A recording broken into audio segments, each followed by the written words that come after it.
let's jump right into it. Main event: Cory Sandhagen versus Deiveson Figueiredo.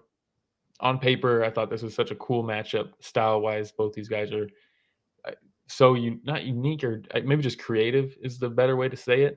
Um, Figueiredo always has like weird flashes of brilliance as a former champ going up weight class. Sandhagen's never quite gotten to the belt, but it's clear he's such a cerebral fighter. He like understands the game and he constantly wants to learn and grow and all that kind of stuff. And he's good at it. So yeah, going into this one, main thing to look for is the power from Figueiredo. He hits so hard, and then just the versatility of Sandhagen. I expected some grappling. I didn't expect this to be like a full-on Pancrase style fight where they're just attacking each other's legs. That was crazy to me. But then you see Sandhagen's with Ryan Hall, just like Tan Lee over in one. What did you think of the back and forth leg attacks? Yeah, I loved it. It kind of reminded me of, as you said, 50-50 Tarnley against Ilya Freemanov in one. I Mhm. remember that was a lot quicker, that finish. I think, inside 2 minutes. But it was sort of like that, and I love it. I won't be able to explain the intricacies of that to you at all. You'd have to tell me. But as a fan, I enjoyed it. It looked like, yeah, Sandhagen, as you said, he's always on the cusp of Yeah, greatness, and I wonder if now he can go forth and claim it.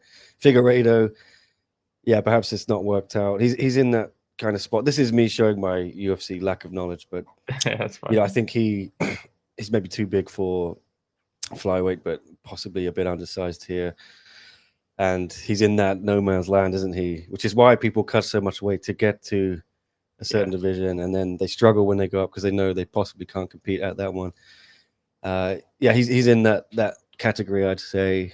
Unfortunately, I don't think it's worked out for him moving up, and I don't know what he will do now in terms of if he wants to compete for a title again. But Yeah, well, I mean, yeah, if we that's talk about the actual finish too, they end up calling it. He taps, and it looks like for a second they stop it while he's like conscious. He's eating hammer fists, and you're like, "What the hell?" I didn't see him really tap. like a bad knee injury, right? Yeah, it was a knee injury, and that's what uh, Bisping in the post fight interview is like. Oh, kind of an unfortunate ending there, the ending in an injury, and it's like, hey man, that's basically Yeah, that's a I I, submission. I caused that injury. Yeah, I tore his knee in Yeah, half. It's pretty. It's just yeah, like and what Tan Lee did to Freemanov, when yeah. so excellent finish. Yeah, that's injuring your opponent is a finish in combat sports, believe it or not. Sometimes. Yeah.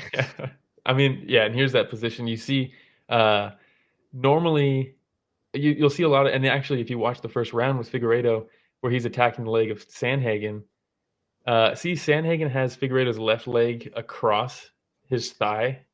Normally, you have it across your belly into his like right armpit, if you're Sandhagen, and you attack over there. But with him passing it across the other side, it's a different type of attack, and that really shows the like Ryan Hall 50-50 school.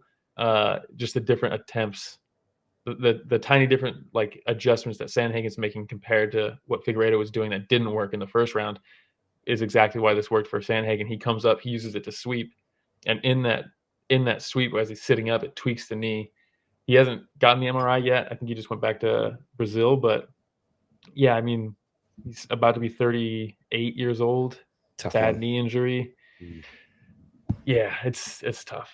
Uh, HLB Comer, damn, says Soyhagen got So lucky he got to fight a washed Figgy. God damn. Oh man. Ghost, or yeah, HB Comer, I like Sandhagen, but he lost that killer instinct and is so boring now. Oh man, I think he's coming into his own right now. I think we're at a cool stage for Sandhagen. Uh Ghost says Sandhagen had the leg pass across, knew that Figgy was cooked when he didn't know how to get past the knee line. Yeah.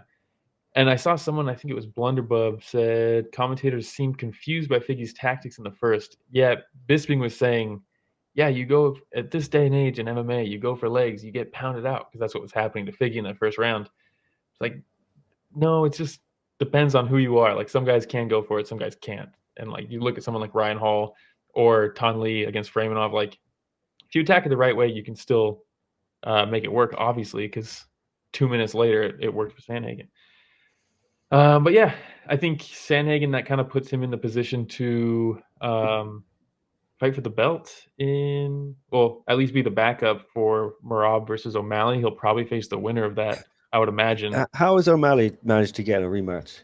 As someone who doesn't live and breathe UFC world at the moment, like, it just seems ridiculous to me. He was totally non-competitive in the first one. Is that right? Yeah, you're 100% spot on. And in the words of Tony Ferguson, we call that Dana White privilege. Yes. Okay. Yeah.